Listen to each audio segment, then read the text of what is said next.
Hi, I'm Sean Chandler. This is my sister, Tisha Messing. Today we're talking about Star Trek Discovery Season 1, Episode 12, Vaulting Ambition. Here's the setup for the episode. Michael and Lorca go to see the Emperor on the Emperor's ship. Stamets is stuck in the Spore world talking to evil Stamets. Saru attempts to convince L'Rell, the Klingon captive, to magically cure Lieutenant Ash. All while the crew is trying to return back to our universe. So that was this week's episode. What's your kind of general first impressions?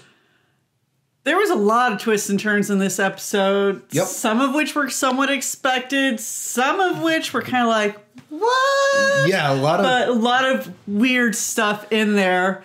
So giving lots of answers. Yes, so if we've been waiting to know what's going on, they're giving it to us. Yes. And so you can tell we're like getting through the season, like, okay, we're getting close to the end when you're having an episode. 3 more episodes left. 3 more episodes. I wasn't quite sure how many it was. We start thinking, that makes a lot of sense as to why it's like this episode was just they're like answer. All the reveals. This would be my first kind of feeling on it was that this feels like an episode watching it the first time that it was like really interesting because it's giving so many answers. But it seems like rewatching it, this one would be pretty dull. Probably, yes. Because it's the first time there's the intrigue of the new, but it's an exposition dump episode. It's an exposition dump episode, and it's one that there's just enough that if you look away, you miss a couple of things. Yes. But some of the time, you don't mind missing those things. Yeah, that's right. It's a few shots of like needles going into eyes. I was glad I wasn't looking at that moment. And then as your big issue with the show that they keep... Why? Why, Discovery? What is your obsession with sentient beings eating other sentient beings? It's just gross. They just keep going back to that. All right, what we're going to do now is we're going to start, kind of go through the episode. If you haven't watched it, while you're watching this, go watch the episode, then check out kind of our take on it. So we'll just kind of walk through the different plot lines of it, the A, B, and C plot lines. Yeah. And with that, we'll kind of give our thoughts on it. Real quick, so you know how at the beginning they'll have the previously on Discovery?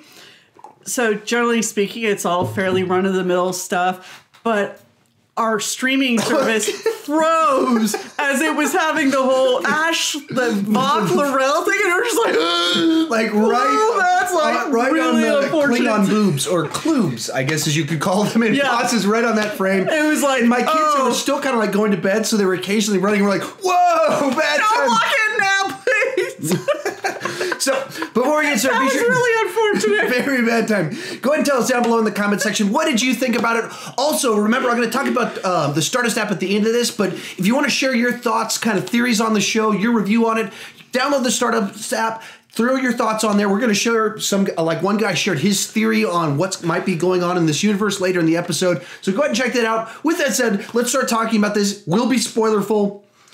Start walking through our main plot lines. Michael, Lorca head on over to the Emperor's ship. Lorca captured. They immediately we're gonna start torturing him. Yep, go right into that. They give him some inhibitors ahead of time and all sorts of things. We get some insight into what their relationship was, because obviously Michael is not going to have been taken in by Sarek, giving the thing. So suddenly we get the reveal. Oh, that's her mother. Yes, which Michelle Yeoh. Which explains the importance of why she was there, and which was a somewhat unanswered question from last episode. And we get that reveal, and of course she slips up and calls her Flippa instead of mother, because that's how she's used to referring to her. And so they go off to have dinner. And Michael's trying to be like, hey, I turned him over to you. I had to do this. Why I had to do all these different things. I'm still the best person. Yes, and Emperor's not going for it at all. And like, you betrayed me. You've been working with Lorca. I'm going to kill you. And so then they head on over like, I'm just going to do it myself because, because I love you so much, I will give you a merciful death. I will kill you myself. And so walk up, pulls out the sword. Michael goes, hey, I've got a secret. Little secret. Pretty cool. I'm from a different universe. I even got this medal in my pocket. And it's proving, we're already tied from the other universe. That it's just fate. Everything. That's the way it always goes. Pulls something out. Kills everyone in the room except for Michael herself and some guy. She's like, hey, if you can keep a secret, I'll make you a governor. And he's like, yes, I'm totally keeping that secret.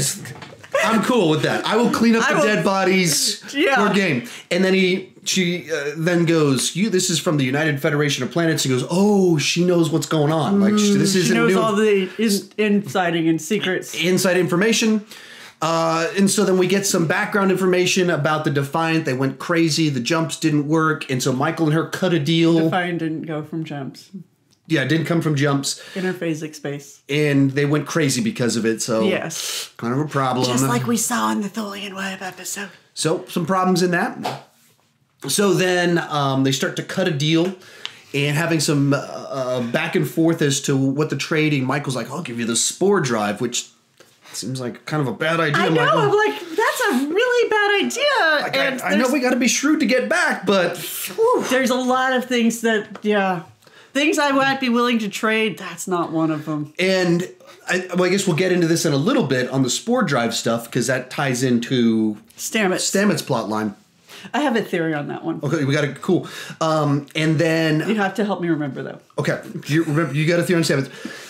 And then Emperor starts going, "You're Lorca. If you start thinking about this and start walking through these details." And the one detail that's different between your world and ours is that we can't stand bright lights. And Michael starts having flashes in her memory of all the weird things that happened with Lorca. And how he's so, like, unconventional and fate and I worked to find you and all of this stuff. And the big reveal, Lorca is from the Mirror Universe. Some of you guys in the comment section, you guessed it. You had it. Actually, in my notes, that was one of the things we we're going to talk about. If we didn't get the reveal, we were going to talk about that theory, but the episode gave us that reveal that Lorca is from the Mirror Universe. And it then obviously explains all of those things of why it was. He's like, yeah, totally going to sacrifice my crew. Yep. Why he sleeps with a weapon. Makes total sense. Being from Mirror Universe. It'd be interesting. What does that then mean with his past relationship with the Admiral lady? That is a great question. How does some of those things tie together? Yes. But so, bunch of information in that depth, like tons of reveals in there. Moving on to our second plot line.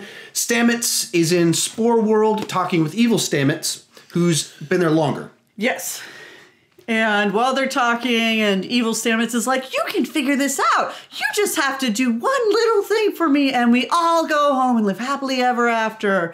And then, he notices Hugh is the doctor's name? I don't remember the doctor's name. Yeah, I think he calls him Hugh. That is a sign of how rarely we actually get the doctor's name. Neither one of us remember it, Yeah, that this is the first time I'm like, I think that's the first time we've actually heard his name aside from being called the doctor. So he sees Hugh, tracks him down, goes in there, talks to him. Before this, but we see the universe in the Spore World starts breaking up and they're exploring. So something's funky's going on. Something funky going on. Sorry, left that out. Yes. And so he sits there and he talks through with Hugh, suddenly realizes, oh yeah, you're dead. And that's bad. And then Hugh's like, so, how was your day? Found out you died. Not so good. Yeah, no kidding. Yeah. I died. Worst day for me. So have their conversation. And then through this, but it was actually probably one of the best interactions I've seen between those two characters. Yes, because we just had time with them. Because it's the only other time we've had really interactions. And spend some time just interacting, talking, seeing how they care. Seeing them act, yes. And through this we learn, hey, evil Stamets is evil. He's evil. He's not just weird and quirky. He's evil because he's Mirror Universe. In his spleen, whatever that word was going for that. His scheme, not spleen. His scheme caused something with the Spore Universe, and it's starting to tear things apart. Yes, and this is going to be bad for everybody. Very bad. Very bad for everybody. So Hugh's like, you got to get back. And you got to get away from him. Get away. Because he's infecting everything. Yes. Look, it's already infecting you. And so head back, just head to the trees, and you can get out of this. You just need to wake up. You need to wake up. And so then it goes through it, and he wakes up. Yep. And runs over to a device, and it says ISS. He's on a mirror ship. No. What? No, we saw Mirror him wake up and go, oh, that worked. And then we went over to the normal universe one and we saw him go to his spore forest. How did we know which one was which? Well, because the so-called Prime Universe one, he saw Captain Tilly, who wasn't really Captain Tilly. The Mirror Universe one was on the Archon. Yes. Different ship. That was not my interpretation because of the way it played out. We went from regular Stamets, followed him, transitioned to him waking up, and it pans over and shows ISS. So I interpreted that as we were following consciousness of our Stamets. He wakes up on Mirror's ship, and then it cuts to the other one. So my interpretation was that we were getting the... Anyway, you guys tell us what you think. What was your take on it? Because we clearly interpreted it very differently. And I think that could be one of the big reveals, is because where's that headed? Perhaps that's supposed to be one of the... But having only watched it one time... What's your theory? Okay, that's right. Yeah, so my theory is that Mirror Universe Stamets it was working with the lonely Lorca that we know. Yeah. And he's the reason why it is that Lorca was able to get over, because he was doing evil experiments. Yes, evil experiments. We meet again for the first time. And my kids do that nonstop. Seriously. They pick up anything and do that. So my theory is that Stamets was the reason why Lorca got over, and doing evil genetic experimenting. So I guess the other important thing in this is that we learned that all the stuff we were seeing in the first half of the season with Stamets and the mirror and all these weird things, we were like, what is going on? Is this telling us it's the Mirror Universe? It was telling us it was the Mirror Universe. Trying to get through to him through the spore forest. And then the other one being what those sorts of things where he was foreshadowing, or I guess having prophecies of sorts of the future. Was him seeing the Mirror Universe again. Telling himself. So we know how the exposition dump on all of that. Yes. Which leads us to our third exposition dump. Saru is trying to get our Klingon captive to help Ash Vok. Yes. And so through that, we kind of learn her kind of worldview on it, which is he's a warrior. He's signed up for this. If he's suffering... If he suffers and dies. He dies. Miserable, painful death, then... So be it. That's honorable. So then Saru's like, all right. Beams him in there. Is like... In her arms. She's like, okay, fine. Maybe I can help. Changes her mind a little bit. Which, if she's going to stay true to form, she wouldn't have. She just would have been like, yep. He's going to die. Yeah, it seems... It's going to be terrible. Yeah. So she then goes in and she puts on these gloves and... Makes her fingernails even more pointy and non-useful. I have no... That's even more ridiculous than some of the original series props as far as usefulness for actually doing something. So then she goes in there and we learn, because through even talking with them, we still weren't quite sure. There's a big debate between the two of us while we were watching it. So did they clone him from his DNA and rebuild his brain, or did they find his dead body? Or did they find his not dead body? Because if they found his dead body, how did they get his memories? Because they said they took the memories and put it and somehow melded the two. They made it sound like they stuck the two bodies together in some horrible experiment and then made Vok's personality override the Ash personality, but still have all of with the trigger word. And so that part was a very poorly explained exposition dump with tech. Yes. So we got our episode. That's our plot lines. Real quick, because we talked through kind of what we liked and didn't like, kind of going through that. But favorite things about the episode? I liked the Lorca reveal. I thought it was really interesting. And that hadn't been a theory from anyone that I saw during the first half of the season. No one was saying Lorca's from. So that turned out to be a good reveal. And when they did the mirror, and we were like, this is kind of what we thought was obvious. Where they went with it wasn't, though. Yes. And so I liked that reveal. It made a lot of pieces from earlier in the season make sense, which is a good thing to do. So that part was really good. I would personally like to see the Ash personality overwhelm the Vok personality. I don't think that it was not clear from the ending of the episode whether or not the Ash Vok character died. L'Orel's response was the typical Klingon death cry. So it was strongly implied that he died, but it was not outright stated. And with the way they've run this show, who knows? Yes.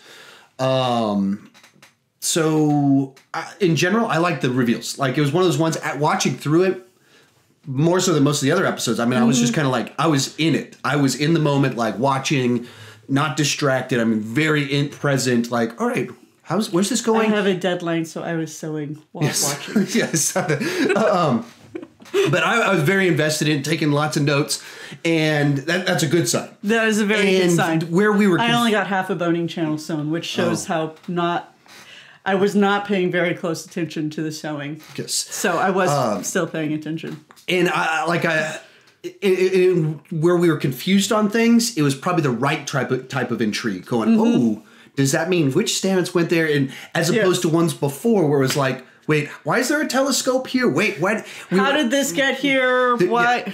So, the right type of things for us to be debating afterwards. It's the type of things that you go, oh, this could be explained in the next episode, rather than this is a giant plot hole that I can navigate a ship through. Yes, exactly. And that's kind of even our debate back and forth. We went, oh, that's interesting. Which one? One of these. Yeah. And that's the right type of thing to be talking about. Not where did a telescope come from? Why are these telescopes here? Why do these things look different? About that? And so all those are really positive things. What did you not like about the episode? Did I mention the sentient people? You guys really got on to me last time about calling it cannibalism, so I'm just going to go with sentient people eating other sentient people is gross. Yes. I don't care what is their obsession with it? Seriously. And the random clips that they showed for their teaser was just unfortunate in the timing of things. But overall, it's fairly good. There's a couple of things where I'm like, but the main thing right now I'm struggling with is that whole eating the So, and for me, the same thing I said at the beginning, exposition dump. Yeah. It's an episode that the thing that held me in my seat this time wouldn't on rewatching. It just or maybe second viewing to okay, how does it fit together? There's a lot of information. Together, but there is not a lot of tension in this episode. Dramatic tension, except for first. He's very distracting. Yeah. In your closet. There's a Darth Vader right there. So I keep turning over. I'm like, oh wait, there's a giant. It's like the closet's partially closed, so you just see Darth Vader kind of looking through. And it's full size. It's like one of the standy things, and so I just keep seeing him out of the corner of my eye and be like, why is there? There's a guy in the closet. He's gonna murder us. Yeah. So the dramatic tension will not be there for a rewatch, and to my mind, I'm drawing it as a parallel to other serialized shows where if you don't want to rewatch that particular episode, it's not a good use of how they're serializing it. And I'm looking at some of the later episodes of Deep Space Nine, how they had some of their dramatic reveals, and you're like, oh, Gul Dukat was really the Bajoran that is with Kai Wynn was really Gul Dukat. And it doesn't come as a giant exposition jump. It's just part of a full episode. So they wanted to keep their secrets so long that they've made it so that the episode's just exposition. Yes. And with some of the previous episodes, the last couple, the episode had a clear plot. We need to go to this planet to make this happen, get this information, get back. And so you could describe the plot that way. This one, it's just these people went to this place and learned this information. Stamets went into Spore World and learned some information. And Saru talked to Varel and got this information. And that's each of the plot lines is just we learned new information. And they don't interact significantly. So that's why, while in the episode they're intercutting the scenes so that you don't stick with one plot line. But in our discussion, we couldn't do that. Yeah. We had just to go, okay, here's our discussion of story A, story B, story C. You couldn't maneuver them all together, and it just didn't work. So, which is it it is a weaker setup for an episode. Yeah, and it's what makes this series kind of interesting in that it seems like they're very much trying to figure out what they're doing on, because you look at the second Harry Mudd episode, very much standalone episode plotted in and of itself. Mm-hmm. This episode, 100% serialized. It exists to bridge the information that we need in this. But most shows like that will have, most serialized shows now have that random standalone episode. Gives you that breathing break of, okay, we don't have to be all drama right now. Okay. Now, moving on to theories, thoughts, ideas. Got several different things to talk about on this one. First one, the one I wrote down on the top was, Lorca is from Mirror Universe, ? And in the episode, yes, it answered that question. The question you raised is... It begs the question, where is the Prime Universe Lorca? Where is he? And so the possibilities for where does the show go if we find him? Presumably, the Mirror Universe Lorca killed him and just took his spot. Presumably. That's the obvious answer. Yes.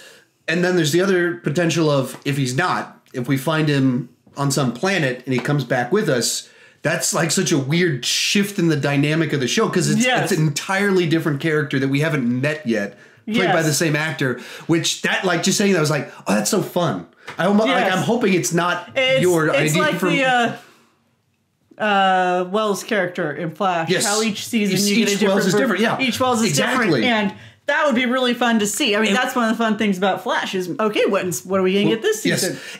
And then with that being like, with an actor like Jason Isaacs, he can pull it off. Like same with on The Flash, the actor that they got is one of these guys who's been around a long time. He can pull off 4 or 5 different personalities. And you see them all. They're all distinct, which is hard to do. So that's very interesting to see what will happen. Here's one that put this clip up here. Someone over on Stardust threw out a theory as to kind of what's going on, perhaps a potential connection. And I really hope that they tie like the Emperor Giorgio to Empress Hoshi Sato, and maybe they are linked in some way. Like maybe she's Giorgio is a granddaughter. All right, so you're our expert on Star Trek. Explain that one. Your take on it. Do you like it? Do you not like it? Based off this episode, because that person posted that a week ago. Based off this episode, what did you feel it gave us anything on that one? I don't think the episode have given us anything. I have mixed feelings on whether or not I want it to be that way, because on the one hand, it would be nice to have that bit of continuity, but on the other hand, Star Trek has not tended to be like a generational thing where we see the grandchild or great-grandchild or child in this case, since in the books apparently she had a lot of regeneration things. So I don't know if I really want her to be the related. Okay. I kind of like them as standalone characters. Okay. Was there anything in this episode that would affirm cut a way, or just was it more of the same likelihood? More of the same likelihood. I didn't see anything particularly that stood out. Part of the problem is the carriage of the two characters is very different. Sato in the Mirror Universe episodes for Enterprise is a very different character. She is very conniving, but she's the captain's woman. So she doesn't carry herself as, I am the commanding in charge emperor. For most of the episode, she's the person who is, trying to play puppet master to Captain Archer and maneuver him until she finally figures out how to get herself in that position. So I don't know. Okay. And another one theory that people put in the comment section, that Stamets will go full where no man has gone before with the powers. Seems like he's coming out of it. Seems like he's coming out of it. So this episode might be disproving it. Yes, or it could just be. And really, the theory comes from or just stringing us along. Yeah, but the theory comes from he's got the glowy eyes. He's got some powers. So maybe that's. But this one seems to be indicating he came out. Not coming up. That happening. Doesn't seem like that's happening. My theory from this episode that I don't actually believe. I want to throw it out there just in case they do tie this one in. Spore World, the Nexus from Generations. Got dead people showing up, different worlds. That would be interesting. And a nice tie-in. If they pull it off. If they pull it off. But it'd be hard to pull off. In Generations isn't possible, or isn't popular enough that it's one that people would be like, oh yeah, the Nexus. Yes. I want the Nexus to come back, so.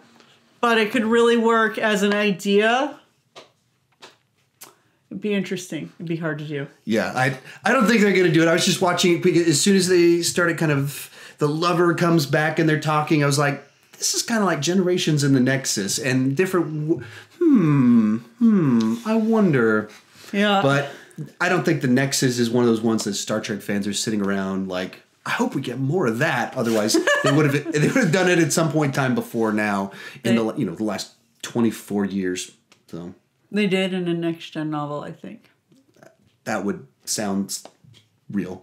That a book would do it, but we haven't seen it in a movie or TV show since then. Yeah. All right. It's not official canon, so. Yes. Any final thoughts as we close things out?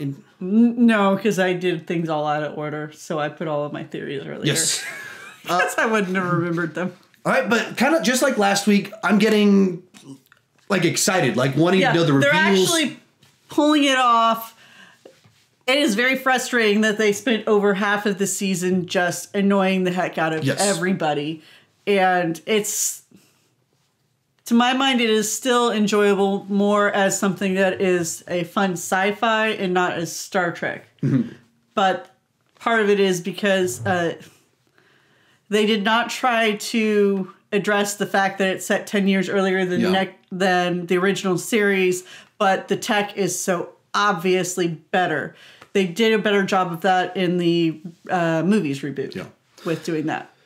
Right. And that's the frustrating thing with the season. And maybe once it's all done, I'll rewatch through it and it'll tie together better when you know the end. And that's what a lot of people say. Well, you haven't seen the whole season. And so how do you get judging it? Well, because you have to judge by what you see. Yeah, like that's an unrealistic expectation. So, as an example, when Enterprise first came on, they build it as this is before the Federation, when humans are first really exploring. They're finally getting like seriously explorers. They've gotten past warp 1 or 2. And we're going very primitive with our tech. And overall, they did. But in the very first episode, they're like, and we have an emergency, so we're going to try this semi-unfamiliar thing. We're going to do a transporter. And right then, I was like, I wanted you guys to have, be like, oh, that's a hard tech, And so they pushed the new tech, the original series era tech, too fast, and that's kind of how it felt that they did with Discovery. They went with we're making it look all slick and shiny, and Enterprise also did a better job of addressing we have 30 plus years of our technology getting better to have a better idea of what the technology would be like a few hundred years in the future. Yeah. So both of those did better. So anyway, but it's, as we both said, it's getting better. It's going getting better, and you're getting a better feel for what it is, and that's why with Star Trek shows you tend to give them a full season because usually the first season is not good. Yes, and they except for original series. Yes, struggle very much to find their footing in what to do with the show. Anyway, with that said, I was going to share some of you guys' take on last week's episode of Discovery using the Stardust app. Here you guys go. Our assumption of Lorca came out to be true. I was not expecting that. I am shocked. I was liking Jason Isaacs as the captain, but wow. I thought it was a really good episode, and I loved that Vok was the leader of the rebellion. The identity of the Emperor wasn't a surprise to me, since I kinda suspected it would be her. But to be honest, I suspected everyone in the multiverse, from Spock down to a Tribble. This wasn't my favourite episode. It wasn't bad by any means, it's just I didn't connect with it that much. I'm not a big fan of the brainwashing storyline because I've seen it done before and never really is anything new brought to the table, but otherwise a good episode. So there you have it. That's our take on this week's episode of Star Trek Discovery, as well as some of you guys' take on Star Trek Discovery in general. Hey, if you want to appear in a future one of my videos and maybe perhaps kind of throw some of your ideas out there on Star Trek Discovery and appear in it and kind of interact back and forth with us like we did with that one guy's figure on Ensign Sato, what you got to do, download the Stardust app for your smartphone. It's totally free. You can get it in the Apple or Android store at that link down below in the description. Once you download the app, follow my account first. You can see it in that little red bar right there.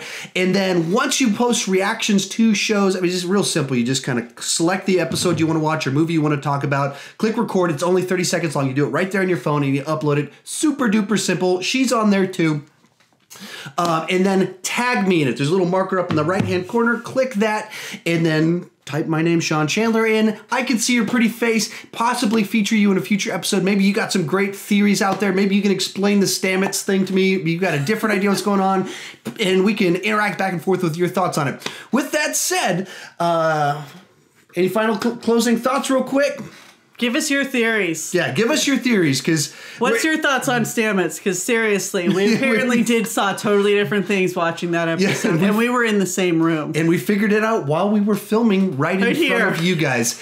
And if you're new to my channel, please consider clicking that subscribe button. I do movie reviews, TV reviews, ranking videos, but the key thing is I don't want to just talk about movies and TV. I want to talk about movies and TV with you. So join me down there. Join me down in the comments section. Also, download that Stardust app. I'd love to see you on Stardust and hear your theories on there. And as always, thank you for watching.